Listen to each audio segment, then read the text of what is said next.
Akhirnya pamannya Gibran dilaporkan, siap-siap masuk bui. Dalam laporan kami, Yang Mulia, yang menjadi hakim terlapor kami fokuskan kepada satu, yaitu Ketua Mahkamah Konstitusi Anwar Usman. Kami memiliki 4 dalil kenapa yang bersangkutan diduga melakukan pelanggaran kode etik dan juga perilaku hakim yang tercantum dalam Sabta Karsa Utama dan juga Peraturan Mahkamah Konstitusi Nomor 1 Tahun 2023 tentang Majelis Kehormatan Mahkamah Konstitusi. Yang pertama, Yang Mulia, hakim terlapor terlibat konflik kepentingan yang sebagaimana kita ketahui dikaitkan dengan putusan nomor 90 tahun 2023 yang membentangkan karpet merah bagi keponakannya sendiri, Wali Kota Solo Gibran Rakabuming Raka, yang juga merupakan putra dari Presiden Joko Widodo.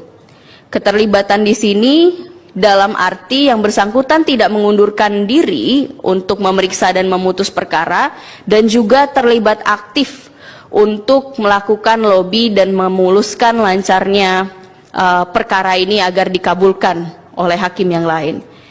Yang kedua, rangkaian konflik kepentingan tadi sudah dimulai sebelum perkara itu selesai. Sebab kami menemukan bukti bahwa yang bersangkutan berkomentar tentang substansi putusan, terutama putusan nomor 90 ketika mengisi di suatu kuliah umum di Semarang.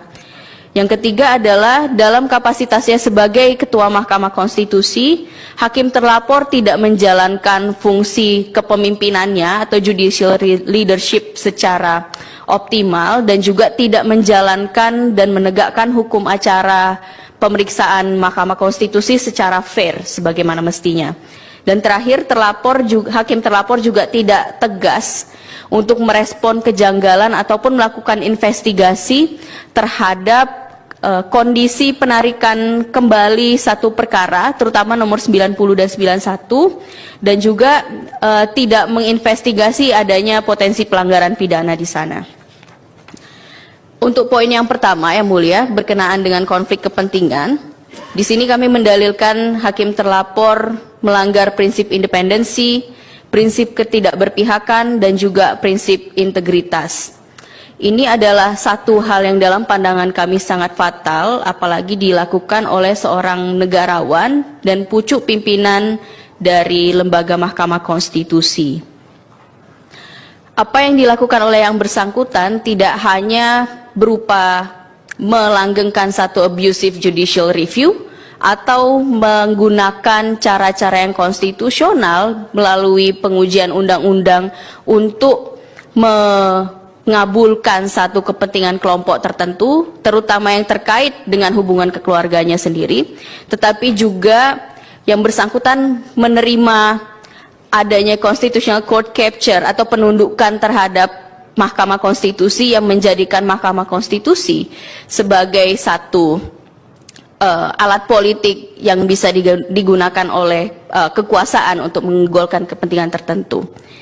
Yang akan kami soroti di dalam bagian ini, Yang Mulia, adalah bagaimana yang pertama, hakim terlapor tidak mengundurkan diri dalam memutus perkara, padahal perkara terutama nomor 90 tahun 2023 itu sangat secara eksplisit menyebutkan bahwa perkara tersebut ditujukan untuk memudahkan jalan Wali Kota Solo Gibran Rakabuming Raka yang merupakan keponakan yang bersangkutan untuk dapat terkualifikasi berkontestasi di pemilu serentak tahun 2024 sebagai wakil presiden, dan hal tersebut terkonfirmasi dengan pengumuman Gibran Rakabuming Raka sebagai calon wakil presiden mendampingi calon presiden Prabowo Subianto. Di sini kami lampirkan alat bukti P17.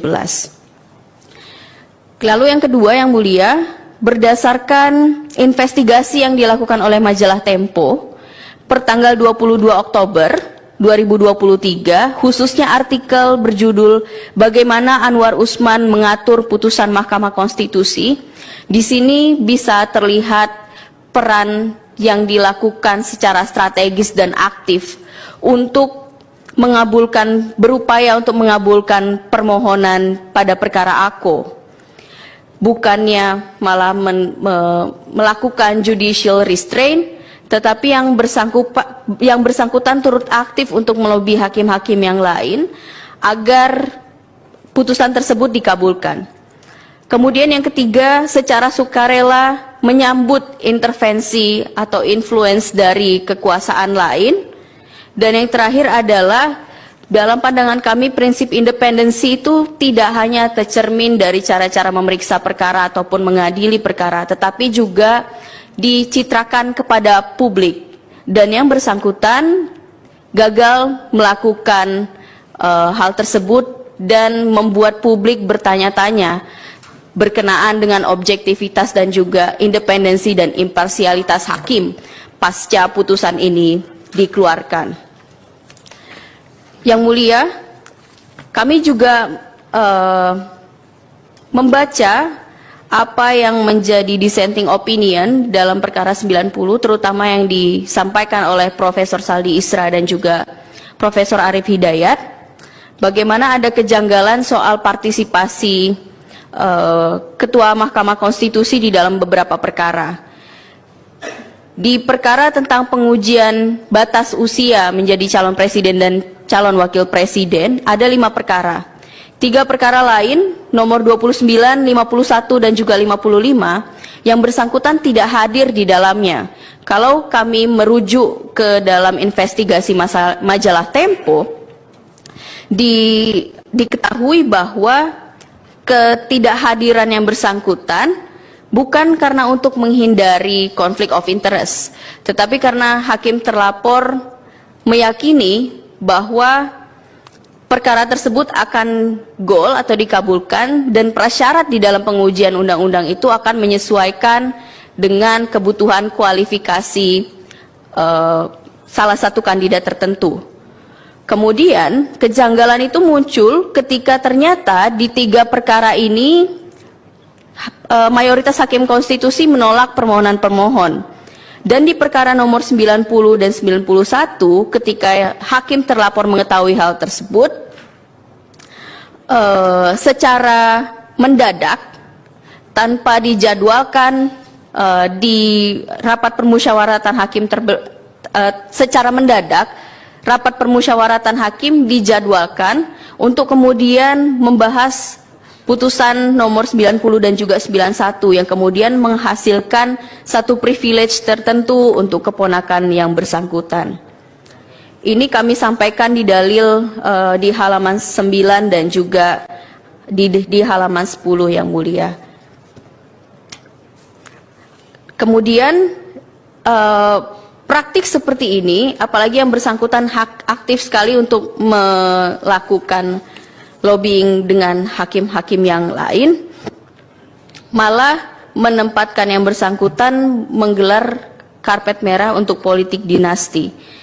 Berkaitan dengan politik dinasti ini kami mengutip salinan buku yang mulia Profesor Jimli Sidiki tentang oligarki dan totalitarianisme baru, yang mana politik dinasti itu harus ditentang, dan kami mengagumi Profesor Jimli telah menuliskan hal tersebut karena akan menghasilkan atau melahirkan gelombang baru oligarki dan juga totalitarianisme yang tentu mengancam demokrasi dan juga supremasi konstitusi. Dalam hal ini, yang mulia, akibat terlapor sengaja untuk melanggar kode etik dengan aktif turut terlibat dalam pemeriksaan perkara, kemudian tidak mengundurkan diri di dalam perkara, dan juga potensial untuk dipengaruhi cabang kekuasaan lain yang terkait juga kekerabatan dengan yang bersangkutan, maka sekali lagi kami mengargumentasikan secara terang hakim terlapor melanggar prinsip independensi, prinsip ketidakberpihakan, dan juga prinsip-prinsip integritas. Makanya lu jangan curang, kena batunya kan.